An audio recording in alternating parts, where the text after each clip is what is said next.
Ouais, bon, j'imagine que tu vas encore me dire que...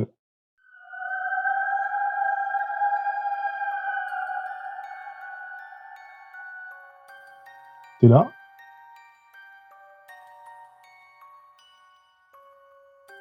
Bon, bah, on va dire que c'est plus compliqué que ça.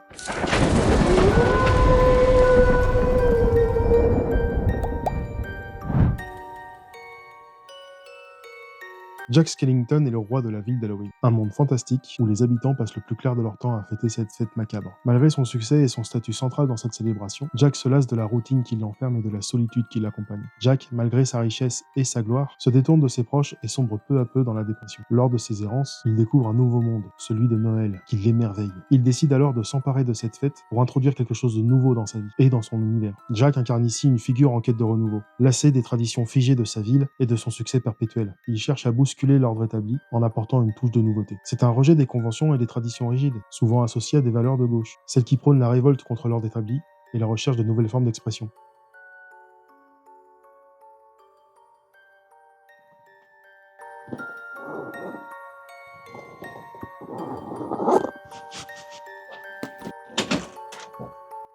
Le fait que Jack veuille s'emparer de Noël, une fête qui ne lui appartient pas, soulève une problématique intéressante. En découvrant ce monde fascinant, il se l'approprie sans en comprendre le sens profond, remplaçant les cadeaux par des horreurs qu'il considère comme de véritables présents. On peut voir ça comme de l'appropriation culturelle, où une culture dominante impose sa vision sans en saisir la véritable signification. Ce point de vue résonne avec des valeurs conservatrices, qui mettent en garde contre la distorsion des traditions et la perte de leur authenticité face à des influences extérieures. Ils rêvent d'aventure et d'évasion, non pas parce que Noël est intrinsèquement merveilleux, mais parce qu'il représente une nouveauté, une échappatoire à sa routine. Son désir de bouleverser l'ordre établi reflète une critique conservatrice des tentatives de changement radical. Chaque tradition a ses règles et ses significations. Et bouleverser cet ordre peut entraîner des conséquences inattendues.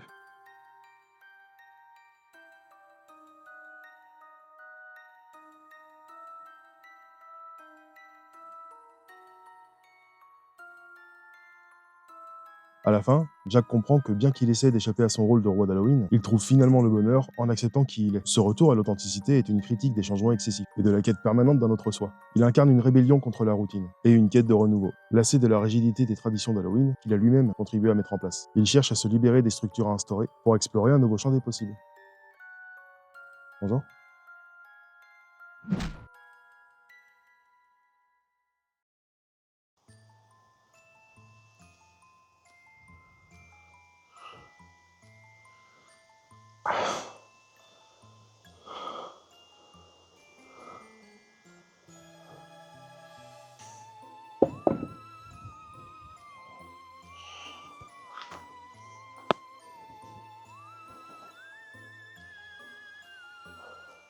Vous êtes qui? Peu importe qui je suis. Tu viens nous parler du roi d'Halloween. Je suis juste là pour m'assurer que ce que tu dis n'est pas erroné.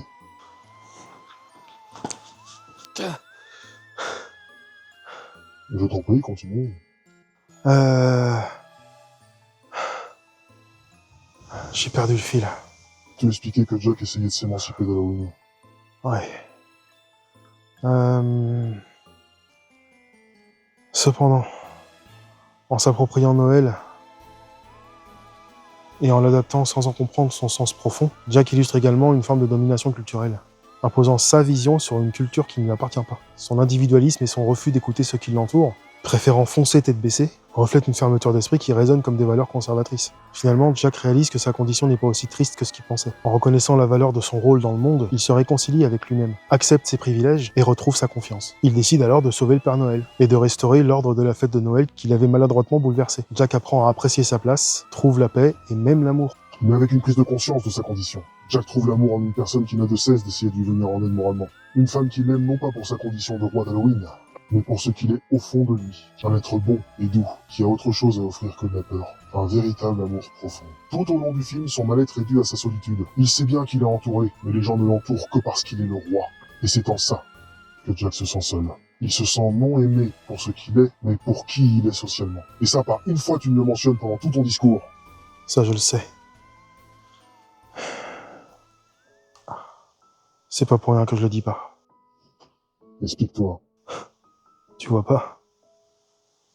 Cette société où plus personne ne veut réfléchir par lui-même, qui avale sans concession tout ce qu'on leur présente, sans y réfléchir, c'est ma maigre contribution. Amener les gens à réfléchir par eux-mêmes en étant en contradiction avec moi.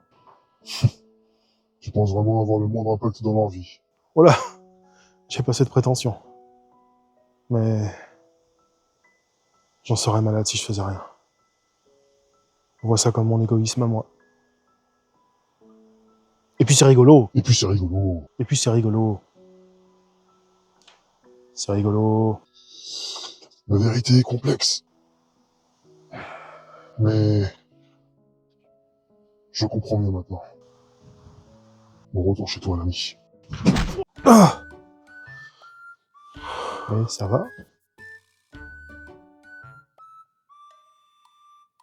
Bah qu'est-ce qui t'arrive? On attend la conclusion, là. Ok. Jack, au travers de sa quête de changement et de renouveau, et sa prise de conscience finale, incarne un équilibre complexe entre valeurs de gauche et de droite. D'un côté, il est un révolté cherchant à se libérer des traditions, de l'autre, il finit par respecter les rôles sociaux et les traditions établies. Il s'est ouvert au monde et il a accepté que le monde existe sans qu'il l'influence. Et donc, de droite ou de gauche? Donc c'est plus compliqué que ça. C'est un peu des deux. Ouais, je comprends pas, ça te ressemble pas à ça.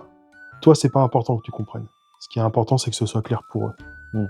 Chacun y voit ce qu'il veut, mais au fond, ce qui compte, c'est que ça fasse réfléchir un peu. C'est ça? Ah bah tu vois, finalement, tu comprends. Je vous remercie d'avoir regardé cette vidéo, et je vous souhaite un très joyeux Halloween.